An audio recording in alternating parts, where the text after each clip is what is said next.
ಕೃಷ್ಣ ಅವರು ಕರ್ನಾಟಕ ರಾಷ್ಟ್ರ ಸಮಿತಿ ಒಂದು ಉದಯೋನ್ಮುಖ ಪಕ್ಷ, ನಿಮ್ಮದೇ ಆದಂಥ ಸ್ಟಾರ್ಟಪ್ ಪಾರ್ಟಿ. ಎಸ್. ಆದರೆ ಬಹಳ ಒಳ್ಳೆ ಕೆಲಸಗಳನ್ನು ಮಾಡೋ ಮೂಲಕ ನೀವು ಜನಮನವನ್ನು ಗಳಿಸ್ತಾ ಇದ್ದೀರಿ, ಜನರಿಗೆ ಹತ್ತಿರ ಆಗ್ತಾ ಇದ್ದೀರಿ. Okay, yes. ಈಗ ಹೆಂಗೆ ನೋಡ್ತಿದ್ರಿ ಈ ರಾಜಕಾರಣವನ್ನು ಗಮನಿಸಿದಾಗ, ಈ ಸಮೀಕರಣಗಳನ್ನು ನೋಡಿದಾಗ 2+2 is not equal to 4 ಅನ್ನೋದು ಮತ್ತೊಮ್ಮೆ ರುಜುವಾತ್ ಆಗ್ತಾ ಇರುತ್ತೆ.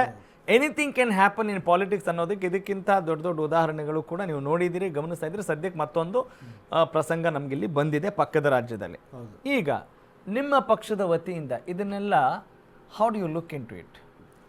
ಈಗ ನಾವು ಇದನ್ನ ನಮ್ಮ ಪಕ್ಷದಲ್ಲಿ ಚರ್ಚೆ ಮಾಡ್ತಾ ಇದ್ದೀವಿ. ಏನ್ ಚರ್ಚೆ ಮಾಡ್ತೀರಾ, ಹೇಗೆ ಮಾಡ್ತೀರಾ? ಈಗ ಅದು ನಾವು ಎಲ್ಲರಿಗೂ ಚರ್ಚೆ ನಡೀತಾ ಇದೆ. It is not completed process ಇದೆ. ಗೆದ್ದ ತಕ್ಷಣ ಅದು ಅಧಿಕಾರಕ್ಕೆ ಬರಲ್ಲ, ಅದು ಗವರ್ನೆನ್ಸ್ ಮಾಡೋಕ್ಕಾಗಲ್ಲ. ಆದರೆ ಇದು ಸ್ಟಾರ್ಟಪ್ಪಲ್ಲಿ ಇದ್ದಾರೆ ಅವರು ಕೂಡ. ಬಟ್ ಅವರಿಗೆ ಜನ ಬೆಂಬಲ ಸಿಕ್ಕಿದೆ, ಆದರೆ ಮೆಜಾರಿಟಿ ಸಿಕ್ಕಿಲ್ಲ. ಇದು ಅವ್ರಿಗೆ ಡ್ರಾಬ್ಯಾಕ್ ಆಗಿದೆ. ಈಗ ಇನ್ನೊಂದು ರಾಜ್ಯಪಾಲರ ನಡೆನೂ ಕೂಡ ತಮಗೆ ಗಂಭೀರ ನಮಗೂ ಆಕ್ಷೇಪ ಇದೆ. ರಾಜ್ಯಪಾಲರು ಯಾರು ಈಗ ಹೆಚ್ಚೆಚ್ಚು ಇದು ಸೀಟ್ಗಳನ್ನು ಗೆದ್ದಿರ್ತಾರೆ ಅವ್ರನ್ನ ಆಹ್ವಾನಿಸಬೇಕಾಗಿದ್ದು ಅವ್ರದ್ದು ಇದು. 2018ರಲ್ಲಿ ಏನು ಇಲ್ಲಿ BJP ಸರ್ಕಾರ ಯಡಿಯೂರಪ್ಪನವ್ರದ್ದು 104 ಸೀಟ್ ಬಂದಿತ್ತು. ಅವತ್ತು ನಮಗೆ ಮ್ಯಾಜಿಕ್ ನಂಬರ್ 113 ಬೇಕಾಗಿತ್ತು. ಆದರೆ ಅವತ್ತು ಅದೇ ಗವರ್ನರ್ ಇಲ್ಲಿ ಆಹ್ವಾನ ಕೊಟ್ಟಿದ್ರು. ಇವತ್ತು ಅದನ್ನ ಜನ ಎಲ್ಲದೂ ಗಮನಿಸ್ತಾ ಇದ್ದಾರೆ. ಇವತ್ತು ಅಕಸ್ಮಾತ್ ಅವ್ರದ್ದು ಇನ್ನೊಂದು ನಡೆ ಕೂಡ ಇದೆ TVK ಪಕ್ಷದ್ದು. ಅವ್ರು ಅಕಸ್ಮಾತ್ ಏನಾದರೂ ಇದು ಬಹುಮತ ಸಿಕ್ಕಿಲ್ಲ ಅಥವಾ ಸರ್ಕಾರ ಮಾಡೋಕ್ಕಾಗಿಲ್ಲ ಅಂತಂದರೆ, ಅಥವಾ DMK ಅಥವಾ ಅಣ್ಣಾ DMK ಎರಡು ಸೇರಿ ಮೈತ್ರಿ ಮಾಡೋಕೆ ಕೂಡ ಒಂದು ಅಪವಿತ್ರ ಮೈತ್ರಿನ ಮಾಡ್ತಾ ಇದ್ದಾರೆ, ಮಾಡಬೇಕಂತ ಹೊರಟಿದ್ದಾರೆ. ಸೊ ಇದನ್ನು ವಿಜಯ್ ಅವರು ಅವತ್ತೇ ಸ್ಪಷ್ಟವಾಗಿ ಹೇಳಿದರು, ನನಗೆ ಸೈದ್ಧಾಂತಿಕವಾಗಿ ಅಣ್ಣಾ DMK ಜೊತೆ ವಿರೋಧ ಇದೆ, ಆದರೆ ನಮಗೆ ಪೊಲಿಟಿಕಲ್ ಆಗಿ ಎನಿಮೆ ಇರೋದು DMK ಜೊತೆ ಅಂತೇಳಿ ಅವರು ಸ್ಪಷ್ಟತೆ ಕೊಟ್ಟಿದ್ರು ಜನಕ್ಕೆ. ಹಾಗಾಗಿ ಅವ್ರು ಅಷ್ಟು ಮೆಜಾರಿಟಿ ಬರೋಕ್ಕೆ ಕಾರಣ ಆಯಿತು. ಇಲ್ಲಾದಿದ್ರೆ ನಮಗೆ ಅಂದಾಜು ಪ್ರಕಾರ ಒಂದು 25-30 ಸೀಟ್ ಗೆಲ್ಬೋದಿತ್ತು ಅಂತ ಅನಿಸಿತ್ತು. ಅವ್ರೇನಾದರೂ ಇದು ಐಡಿಯಾಲಜಿಕಲ್ ಎಫೆಕ್ಟ್ನ ತರಲಿಲ್ಲ ಅಂದಿದ್ರೆ DMKಗೆ ಮೆಜಾರಿಟಿ ಸಿಗ್ತಾ ಇತ್ತು ಅಂತ ನಮ್ಮ ಅಭಿಪ್ರಾಯ ಇತ್ತು. ಆದರೆ ಇವಾಗ ಅವರು ಅದನ್ನು ಕ್ಲಾರಿಟಿ ಕೊಟ್ಟಿರೋ ಕಾರಣಕ್ಕಾಗಿ ಅವ್ರಿಗೆ ಒಂದು ಮ್ಯಾಜಿಕ್ ನಂಬರ್ ದಾಟೋಕ್ಕೆ ಆಗಿಲ್ಲ, ಆದರೆ ಅತಿ ಹೆಚ್ಚು ಸೀಟ್ಗಳ ಗೆಲ್ಲಕ್ಕೆ ಸಕ್ಸಸ್ ಆಗಿದ್ದಾರೆ ಅವರು. ಆದರೆ ರಾಜ್ಯಪಾಲರ ನಡೆ ನಮಗೂ ವಿರೋಧ ಇದೆ. ಆದರೆ ಕರ್ನಾಟಕದಲ್ಲೂ ಕೂಡ ಇಂಥದೇ ಒಂದು ಬದಲಾವಣೆ ಬೇಕು ಅಂತ ಜನ ನಮ್ಮನ್ನೆಲ್ಲ ಆಶಿಸ್ತಾ ಇದ್ದಾರೆ.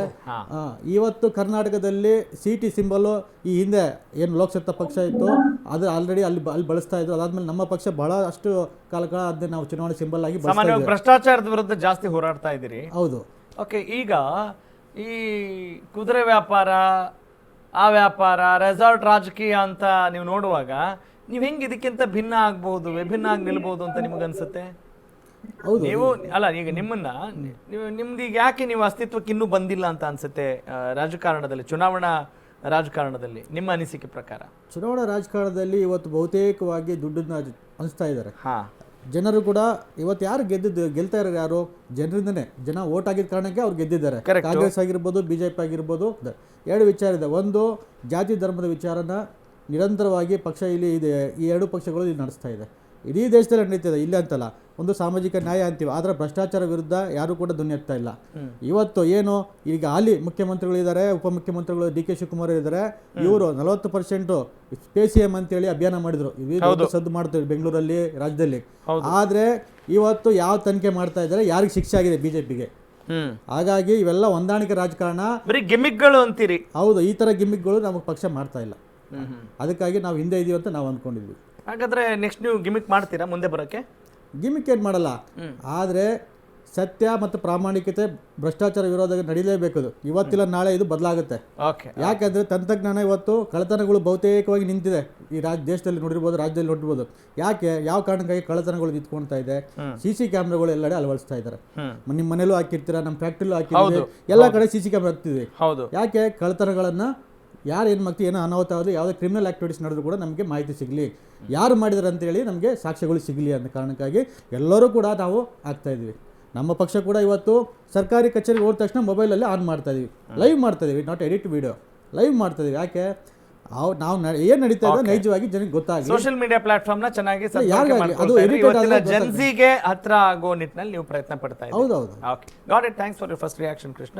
ಈಗ let's go to Tamil Nadu. Am I audible? ನನ್ನ ಧ್ವನಿ ಕೇಳಿಸ್ತಾ ಇದೆಯಾ ರಮೇಶ್ ಕಂಠೀರವ ಅವ್ರಿಗೆ? Okay, S. ರಮೇಶ್ ಕಂಠೀರವ ಅವರೇ, ಈಗ ಏನು ನಡೀತಾ ಇದೆ? ಬಹಳ ಕುತೂಹಲ ಮೂಡಿಸ್ತಲ್ಲ, ಗಜಪ್ರಸವ ಆಗ್ತಾ ಇದೆಯಾ? ನಿರಂತರವಾಗಿ ಈ ಕಸರತ್ತಿದೆಯಲ್ಲ, ಅದನ್ನ ನೋಡಿದಾಗ ಏನಾಗುತ್ತೆ, ಯಾರು ಮುಖ್ಯಮಂತ್ರಿಗಳಾಗ್ತಾರೆ, ರಜನಿಕಾಂತ್ ಹೆಸರು ಕೂಡ ಎಲ್ಲ ತೇಲ್ಬಿಟ್ಲಾಯ್ತು. What is the fact? Current status ಏನಿದೆ ಅಲ್ಲಿ? ಈಗ ಇರ್ತಕ್ಕಂಥ ಪರಿಸ್ಥಿತಿಯಲ್ಲಿ ವಿಜಯ್ ಅವರಿಗೆ ಎಲ್ಲರ ಬೆಂಬಲ ಸಿಗ್ತಾ ಇರತಕ್ಕಂಥದ್ದು. ಅವರಿಗೆ ವಿಜಯ್ ಅವರಿಗೆ ಬೆಂಬಲ ಸಿಗ್ತಾ ಇದೆ. ಎಸ್, ಗೋ ಹೆಡ್. ಬೆಂಬಲ ಸೂಚಿಸಿ ಅವರಿಗೆ ಔಟ್ಸೈಡ್ ಇಂದ ಸಪೋರ್ಟ್ ಮಾಡ್ತೀವಿ ಅಂತ ಲೆಟರ್ ಕೂಡ ಕೊಟ್ಟಿದ್ದಾರೆ. ಗವರ್ನರ್ಗೆ ಲೆಟರ್ ಕೂಡ ಬರೆದಿದ್ದಾರೆ.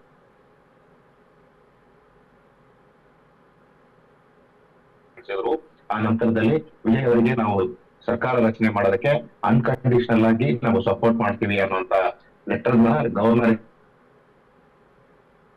ಓಕೆ ಟೀಮ್, ಎಸ್ ಎಸ್, ಇನ್ನು ಸ್ವಲ್ಪ ನೆಟ್ವರ್ಕ್ ಸಮಸ್ಯೆ ಇದೆ.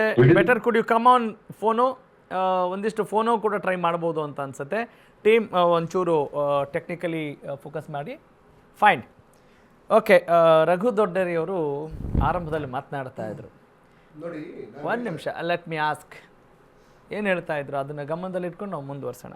ನಾಚಿಕೆ ಆಗಲ್ವೇನ್ರಿ ಬಿ ಜೆ ಪಿಗೆ ಅನ್ನೋ ಮಾತನ್ನು ಕೇಳ್ತಾ ಇದ್ರು. ಅದೇ ಪ್ರಶ್ನೆಯನ್ನು ಜನಸಾಮಾನ್ಯರು ಕೂಡ ಕೇಳಬಹುದು. ಅಲ್ಲ ರೀ, ನಿಮ್ದೇನ್ರಿ ಸಿದ್ಧಾಂತ ಅಂತೀರಿ, ಐಡಿಯಾಲಜಿ ಅಂತ ಹೇಳ್ತೀರಿ, INDI ಜೊತೆ ಸೇರ್ಕೊಳ್ತೀನಿ ಅಂತೀರಿ, ಇಲ್ಲಿ ಏನಾದರೂ ಅಧಿಕಾರ ಸಿಕ್ಬಿಡ್ಬೋದು ಅಂತ ಇರೋ ಬೆರಳೆಣಿಕೆ ಸೀಟ್ಗಳನ್ನು ನೀವು ಯಾವ ರೀತಿ ಎನ್ಕ್ಯಾಶ್ ಮಾಡ್ಕೊಳ್ತಾ ಇದ್ದೀರಿ? ಅವಕಾಶವಾದಿ ರಾಜಕಾರಣ ಮಾಡ್ತಾ ಇದ್ದೀರಲ್ಲ, ಇದು ಒಂದು ರೀತಿ ಲಜ್ಜೆಗೆಟ್ಟ ರಾಜಕಾರಣ ಅಂತ ಯಾಕೆ ಅನ್ನಿಸ್ಲಿಲ್ಲ ನಿಮಗೆ? ನೀವು ಹೆಂಗೆ, ಯಾವ ಆಧಾರದ ಮೇಲೆ ಬೇರೆ ಪಕ್ಷವನ್ನು ಈಗ ನೀವು ಬೈತಾ ಇದ್ದೀರಿ? ನೋಡಿ, ಎರಡು ವಿಚಾರವನ್ನು ಹೇಳ್ತೇನೆ. ನಾವು ಕಾಂಗ್ರೆಸ್ ಪಕ್ಷ ಇಂಡಿಯಾ ಮೈತ್ರಿಕೂಟ ಇರತಕ್ಕಂಥ ನಾವೇನು ಅಲಯನ್ಸ್ ಇದೆ, ರಾಷ್ಟ್ರ ಮಟ್ಟದಲ್ಲಿ ಮತ್ತು ರಾಜ್ಯ ಮಟ್ಟದಲ್ಲಿ ಎರಡು ಅಲಯನ್ಸನ್ನು ಇಟ್ಕೊಂಡಿದ್ದೇವೆ. ಈಗ ನೀವು ಪಶ್ಚಿಮ ಬಂಗಾಳದಲ್ಲಿ ವಿಚಾರಕ್ಕೆ ಬರೋದಾದರೆ ಅಲ್ಲಿ ನಾವು ರಾಜ್ಯ ಮಟ್ಟದಲ್ಲಿ ನಾವು TMC ವಿರುದ್ಧವಾಗಿ ಕೆಲಸ ಮಾಡಿದ್ದೇವೆ. TMC ಮತ್ತು ಏನು ಎಡಪಕ್ಷಗಳಿದ್ದಾವೆ, ಎಡಪಕ್ಷಗಳನ್ನು ನೇರವಾಗಿ ಫೈಟನ್ನು ಮಾಡಿದ್ದೇವೆ, ನೇರವಾಗಿ ಚುನಾವಣೆಯನ್ನು ಮಾಡಿದ್ದೇವೆ. ಆದರೆ ರಾಷ್ಟ್ರ ಮಟ್ಟದಲ್ಲಿ ಬಂದಾಗ ನಮ್ಮ ಐಡಿಯಾಲಜಿ ಏನಿದೆ, ಸೆಕ್ಯುಲರ್ ಐಡಿಯಾಲಜಿ ಮತ್ತು ಏನು ಎಲ್ಲರನ್ನು ಒಗ್ಗೂಡಿಸ್ಕೊಂಡು ಹೋಗ್ತಾ ಅಂತ ಕೆಲಸ ಇಂಡಿಯಾ ಮೈತ್ರಿಕೂಟದಲ್ಲಿ TMCನೂ ಇದೆ, ಎಡಪಕ್ಷಗಳು ಇದ್ದಾವೆ. ಹಾಗಾಗಿ ಅಲ್ಲಿ ಫೈಟ್ ಮಾಡ್ತಾ ಇದ್ದೇವೆ. ಇನ್ನು ನಮ್ಮ ಮಿತ್ರ ಪಕ್ಷದಂಥ ಆಮ್ ಆದ್ಮಿ ಪಕ್ಷದಲ್ಲೂ ನಾವು ರಾಷ್ಟ್ರ ಮಟ್ಟದಲ್ಲಿ ಆಮ್ ಆದ್ಮಿ ಪಕ್ಷ ನಮ್ಮ ಇಂಡಿಯಾ ಮೈತ್ರಿಕೂಟದ ಭಾಗವಾಗಿದೆ. ನೀವು ಪಂಜಾಬ್ ಮತ್ತು ದೆಹಲಿನಲ್ಲಿ ನೋಡಿದ್ರೆ ನಾವು ನೇರವಾಗಿ ಅವ್ರ ಜೊತೆ ಫೈಟ್ ಮಾಡಿದ್ದೇವೆ. ಸೊ ಅಂದ್ರೆ ನಾವೆಲ್ಲ ನಮ್ಮ ಎಲ್ಲಾ ಇಂಡಿಯಾ ಮೈತ್ರಿಕೂಟದ ಮೂಲ ಉದ್ದೇಶ ಮಾಡಿ ಅಲ್ಲಿ ನಿಮಗೆ ಫಲ ಸಿಗ್ಲಿಲ್ಲ, ಹಾಗಾಗಿ ನಮ್ಗೆ ಉಳಿಗಾಲ ಇಲ್ಲ. ತಮಿಳುನಾಡಲ್ಲಿ ಗಾಳಿ ಒಂದು ನಿಮಿಷ. ಇಂಡಿಯಾ ಮೈತ್ರಿಕೂಟದ ಮೂಲ ಉದ್ದೇಶ ಏನು ಅಂತಂದ್ರೆ ನಮ್ಮ 140 ಕೋಟಿ ಜನರಿದ್ದಾರೆ. 140 ಕೋಟಿ ಜನರಿಗೆ ಸಮೃದ್ಧವಾದಂಥ ಬದುಕನ್ನು ಕಟ್ಕೊಡ್ಬೇಕು, ಅವ್ರಿಗೆ ಸುರಕ್ಷಿತವಾದಂಥ ಒಂದು ಜೀವನವನ್ನು ಕೊಡಬೇಕು ಅಂತೇಳಿ ನಾವೆಲ್ಲ ಒಂದು ಕಾಮನ್ ಅಜೆಂಡಾ ಇಟ್ಕೊಂಡು ಒಟ್ಟಿಗೆ ಬಂದಿರತಕ್ಕಂಥದ್ದು. ಯಾಕೆ ಅಂತಂದ್ರೆ ಕೋಮುವಾದಿ ಬಿಜೆಪಿ ಯಾವತ್ತೂ ಅಭಿವೃದ್ಧಿಯನ್ನೇ ಮಾಡದೆ ಕೇವಲ ಬರೀ ಧರ್ಮಾಧಾರಿತವಾದಂಥ ಗಲಾಟೆ ಮಾಡಿ ಜನರನ್ನ ಜಾತಿ ಗಮನನೇ ಆಗ್ತಾ ಇಲ್ವಲ್ಲ? ಹೇಳಿ, ನಿಮ್ಮ ಲೋಪದೋಷಗಳ ಬಗ್ಗೆ ನಾನು ಬರ್ತೇನೆ, ಅಕ್ಸೆಪ್ಟ್ ಮಾಡ್ಕೊಂಡು ಹೇಳ್ತೇನೆ, ಬರ್ತಿದ್ದೇನೆ ರಾಘಸೂರ್ಯ, ಸರಿನಾ? ಹಾಗಾಗಿ ಧರ್ಮದ ವಿರುದ್ಧ ಜನರನ್ನ ಎತ್ತು ಕಟ್ಟಿ ಜನರನ್ನ ಭಾವನಾತ್ಮಕವಾಗಿ ನಾವು ಬದುಕನ್ನು ಕಟ್ಕೊಡ್ತೇವೆ. ಕಾಂಗ್ರೆಸ್ ಮತ್ತು ಇಂಡಿಯಾ ಮೈತ್ರಿಕೂಟದ ಮೂಲ ಉದ್ದೇಶ ಬದುಕಿನ ಚರ್ಚೆ ಮಾಡ್ತೇವೆ ಹೊರತು ಭಾವನಾತ್ಮಕ ವಿಚಾರವಾಗಿ ಚರ್ಚೆ ಆಗೋದಿಲ್ಲ. ಆದರೆ BJP ಏನು ಮಾಡ್ತದೆ, NDA ಮೈತ್ರಿಕೂಟ ಅದು ಭಾವನಾತ್ಮಕವಾಗಿ ಜನರನ್ನ ಕೆರಳಿಸಿ ಚುನಾವಣೆಯನ್ನು ಗೆದ್ದಿರ್ತಕ್ಕಂಥ ನೋಡಿದ್ದೇವೆ. ಇತ್ತೀಚೆಗೆ SIR ಮತ್ತು ಚುನಾವಣಾ ಆಯೋಗ ಏನು ಇದಿದೆ, ಅದ್ರ ಮುಖಾಂತರ ಚುನಾವಣೆ ಗೆಲ್ತಾ ಇದೆ. ಅದನ್ನ ಇನ್ನೊಂದಿನ ಚರ್ಚೆ ಮಾಡೋಣ. ಈಗ ನಮ್ಮ ವಿಚಾರಕ್ಕೆ ಬರೋದಾದ್ರೆ, ಈಗ ತಮಿಳುನಾಡಿನ ವಿಚಾರಕ್ಕೆ, ತಮಿಳುನಾಡಿನಲ್ಲಿ DMK ವಿಚಾರ ಮಾತಾಡ್ತಿದ್ದೀರಿ. ತಮಿಳುನಾಡಿನಲ್ಲಿ DMK ಏನು ನಾವು ರಾಜ್ಯ ಮಟ್ಟದಲ್ಲಿ ಈಗಲೂ ನಮ್ಮ ಅಲಯನ್ಸ್ ಇದ್ದಾರೆ, ನಮ್ಮ ಇಂಡಿಯಾ ಮೈತ್ರಿಕೂಟದ ಭಾಗವಾಗಿದ್ದಾರೆ. ಸೊ ನಾವು ಅದನ್ನು ನಮ್ಮ ಜೊತೆ ನಿಂತ್ಕೊಂಡಿದ್ದಾರೆ. ನಾವು DMK ಬಗ್ಗೆ ಅತ್ಯುತ್ತಮವಾದಂಥ ಬಾಂಧವ್ಯವನ್ನು ಹೊಂದಿದ್ದೇವೆ, ಗೌರವವನ್ನು ಕೂಡ ಹೊಂದಿದ್ದೇವೆ. ಯಾಕೆ ಅಂತಂದರೆ ಸಂಕಷ್ಟದ ಸಮಯದಲ್ಲಿ ನಮ್ಮ ಜೊತೆ ನಿಂತಿದ್ದಾರೆ. ಸಂಕಷ್ಟದ ಸಮಯದಲ್ಲಿ ನಮ್ಮ ಜೊತೆ ನಿಂತ್ಕೊಂಡು ತಮಿಳುನಾಡಿನಲ್ಲಿ ನಾವು ಇವತ್ತು ಒಂದಷ್ಟು ಸ್ಥಾನಗಳನ್ನು ಗೆಲ್ಲೋದಕ್ಕೆ ಅವರ ಪಾತ್ರನೂ ಕೂಡ ಇದೆ. ಹಾಗಾಗಿ ಕೆಲವು ನಿರ್ಧಾರಗಳನ್ನು ರಾಜಕೀಯ ನಿರ್ಧಾರಗಳಿಂದ ನಾವು ಅಲಯನ್ಸ್ ಬಿಟ್ಟು ಹೋಗಿಲ್ಲ. ಆದರೆ ನಾವು ವಿಜಯ್ ಅವರಿಗೆ ನಾವು ಇದು ಮಾಡ್ತೀವಿ. ಇನ್ ಕೇಸ್ ನಾವೇನು ಹೋಗ್ಲಿಲ್ಲ ಅನ್ಕೊಳ್ಳಿ, ಆಲ್ರೆಡಿ BJP ಜೊತೆಗಿದ್ದೀರಾ ನೀವು?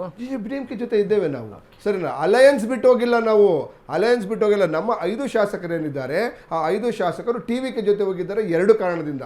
ಮೊದಲನೇ ಕಾರಣ ಏನು ಅಂತಂದ್ರೆ, ಆಲ್ರೆಡಿ BJP ರಾಜ್ಯಪಾಲರನ್ನು ಉಪಯೋಗಿಸಿಕೊಂಡು ಅನ್ನೋದಕ್ಕಿಂತ ಹೆಚ್ಚಾಗಿ ನಿಮ್ಮ ಹೈಕಮಾಂಡ್ ಅವ್ರ ಜೊತೆಗಿದೆ, TVK ಜೊತೆ ಇದೆ. ಬರೀ ಇವರೇ ಅಲ್ಲ, ಹೈಕಮಾಂಡ್ ನಮ್ಮ ಪಕ್ಷ ಅಂದ್ರೆ ಹೈಕಮಾಂಡ್ ಅಂತ ಅದೇ. So, ಈಗ low ಐದು command and ಶಾಸಕರು ಹೋಗಿದ್ದಾರೆ high command ಅಂದ್ರೆ ಅಲ್ಲ, ಸ್ಟೇಟ್ ಅಂಡ್ ಸೆಂಟ್ರಲ್ ಎರಡು ಸೇರಿದ್ರೆ ಕಮಾಂಡ್ ಇರೋದು ಸರಿನಾ. ಹೈ ಅಂಡ್ ಲೋ ಯಾತರ ಏನಿಲ್ಲ, ಒಂದು ಕಾಂಗ್ರೆಸ್ ಕಮಾಂಡ್ ಇರತಕ್ಕಂಥದ್ದು. ಆ ಕಾಂಗ್ರೆಸ್ ಕಮಾಂಡ್ ನಲ್ಲಿ ಏನಾಗಿದೆ, ಒಂದು ತೀರ್ಮಾನವನ್ನು ತೆಗೆದುಕೊಂಡು ಜಾಯ್ನ್ ಆಗಿದ್ದಾರೆ. ಇನ್ನು ವಿಚಾರ ಮಾತಾಡೋದಾದ್ರೆ ಆಲ್ರೆಡಿ ಗವರ್ನರ್ ಉಪಯೋಗಿಸ್ಕೊಂಡು ಡಿಲೇ ಏನಕ್ಕೆ ಮಾಡ್ತಾ ಇದ್ದಾರೆ ಅಂತಂದ್ರೆ, ಹೇಗಾದ್ರೂ ಮಾಡಿ ಅವ್ರ ಮೇಲೆ ಏನು ಕೆಲವು ಕಂಪ್ಲೇಂಟ್ಗಳಿದೆ, ಆ ಕಂಪ್ಲೇಂಟ್ ಇವ್ರು ಹಾಕಿರೋದು, ಬಿಜೆಪಿ ಅವರು ಹಾಕಿರೋದೇನು ಇಡಿ ಐಟಿ ಕೇಸ್ಗಳನ್ನು ಉಪಯೋಗಿಸ್ಕೊಂಡು ಅವ್ರಿಗೆ ಎದುರಿಸಿ ಹೇಗಾದ್ರೂ ಮಾಡಿ ಬಿಜೆಪಿ ಮತ್ತೆ AIADMK ಅಲಯನ್ಸ್ ಇದೆಯಲ್ಲ ಆ ಜೊತೆ ಹೋಗಿ ನಾವು ಒಂದೇ ಒಂದು ಸ್ಥಾನ ಗೆದ್ದಿದ್ದೀವಿ, ಆದ್ರೂ ನಾವು ಅಧಿಕಾರದಲ್ಲಿ ಇದ್ದೀವಿ ಅಂತ ಹೇಳ್ಕೊಳ್ಳೋಕ್ಕೋಸ್ಕರ ತಮಿಳುನಾಡಲ್ಲಿ ಹೇಗಾದ್ರೂ ವಾಮ ಮಾರ್ಗದಿಂದ ನಾವು ಅಧಿಕಾರಕ್ಕೆ ಬರಬೇಕು ಅಂತೇಳಿ ಈ ರೀತಿಯ ನಾಟಕವನ್ನು ಏನು ಮಾಡ್ತಾ ಇದ್ದಾರೆ ಬಿಜೆಪಿ, ಅದನ್ನ ನಾವು ತಡಿಬೇಕು ಅಂತ ಹೇಳಿ ಅಲ್ಲಿನ ನಾವು ಮ್ಯಾಂಡೇಟ್ರಿ ಅಂದ್ರೆ ತಮಿಳುನಾಡು ಜನತೆ ಏನು ಕೊಟ್ಟಿರ್ತಕ್ಕಂಥ ಮ್ಯಾಂಡೇಟ್ ಅಕ್ಸೆಪ್ಟ್ ಮಾಡಿದ್ದೇವೆ. ಈಗ ನಮಗೆ ಪಶ್ಚಿಮ ಬಂಗಾಳದಲ್ಲಿ ಒಂದು ಸೀಟು ಬರಲಿಲ್ಲ,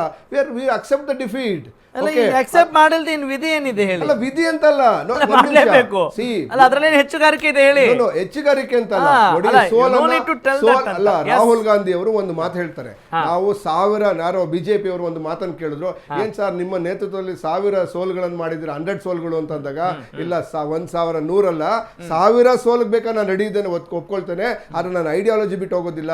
ನನ್ನ ಐಡಿಯಾಲಜಿ, ನನ್ನ ದೇಶದ ಜನತೆ ನನ್ನ ನಂಬಿ ಏನೋ ಒಂದು ಅಧಿಕಾರವನ್ನು ಕೊಟ್ಟಿದ್ದಾರೆ, ಆ ಐಡಿಯಾಲಜಿಗೆ ನಾನು ಬಿಟ್ಟು ಹೋಗೋದಿಲ್ಲ. ಈ ರೀತಿ 1000 ಪ್ರತಿಯೊಂದು 140 ಕೋಟಿ ಜನರಿಗೆ ಸುರಕ್ಷಿತವಾದಂತಹ ಒಂದು ಬದುಕು ಕೊಡಬೇಕು, ಬದುಕಿನ ವಿಚಾರವನ್ನು ಚರ್ಚೆ ಮಾಡಬೇಕು, ಬದುಕನ್ನು ಕಟ್ಟಿಕೊಡ್ಬೇಕು ಅಂತ ಮಾತಾಡ್ತೀವಿ. ಭಾವನಾತ್ಮಕ ವಿಚಾರವನ್ನು ಯಾವತ್ತೂ ಚರ್ಚೆ ಮಾಡೋದಿಲ್ಲ.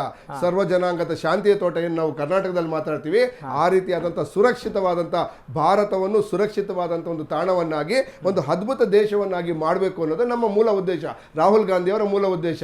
ಈಗ ಯಾಕೆ ನಾವು ಚರ್ಚೆ ಬರ್ತಾ ಇದ್ದೀವಿ, ಯಾಕೆ ಡಾಲರ್ ಬೆಲೆ 100 ರೂಪಾಯಿಗೆ ಹೋಗ್ತಾ ಇದೆ, ಪೆಟ್ರೋಲ್ ಬೆಲೆ 100 ಆಲ್ರೆಡಿ ಕ್ರಾಸ್ ಆಗೋಗಿದೆ, ಸೆಂಚುರಿ ಹೊಡಿತಾ ಇದೆ, ಸೆಂಚುರಿ ಹೊಡೆದ್ರು 60 ರೂಪಾಯಿ. ಕೇಳಿಸ್ಕೊಳ್ಳಿ ನೋಡಿ, ಬರೀ ಕೇವಲ 5 ರೂಪಾಯಿ ಜಾಸ್ತಿ ಮಾಡಿದ್ದಕ್ಕೆ ಶೋಭಕ್ಕ ಒಂದು ಬೀದಿಲ್ ಕೂತ್ಕೊಂಡಿದ್ರು ಟಮಟೆ ಹೊಡೆಸ್ಕೊಂಡು. ಇವಾಗ ಎಲ್ಲಿದ್ದೀರಿ ಶೋಭಕ್ಕ, ಕಳೆದೋಗ್ಬಿಟ್ಟಿದ್ದೀರಿ, ಎಲ್ಲಿದ್ದೀರಿ ಶೋಭಕ್ಕ, ಎಲ್ಲಿದ್ದೀರಿ? ಅದೇ ರೀತಿ ನಿರ್ಮಲಾ ಸೀತಾರಾಮನ್ ಒಳಗೊಂಡಂತೆ ಎಲ್ಲಾ ಕೇಂದ್ರ ಸಚಿವರು ಎಲ್ಲಾರು ಬಾಯಿಗೆ ಬಟ್ಟೆ ಕಟ್ಕೊಳ್ಳೋದಲ್ಲ, ಮಾತಾಡಿದ್ರಿ.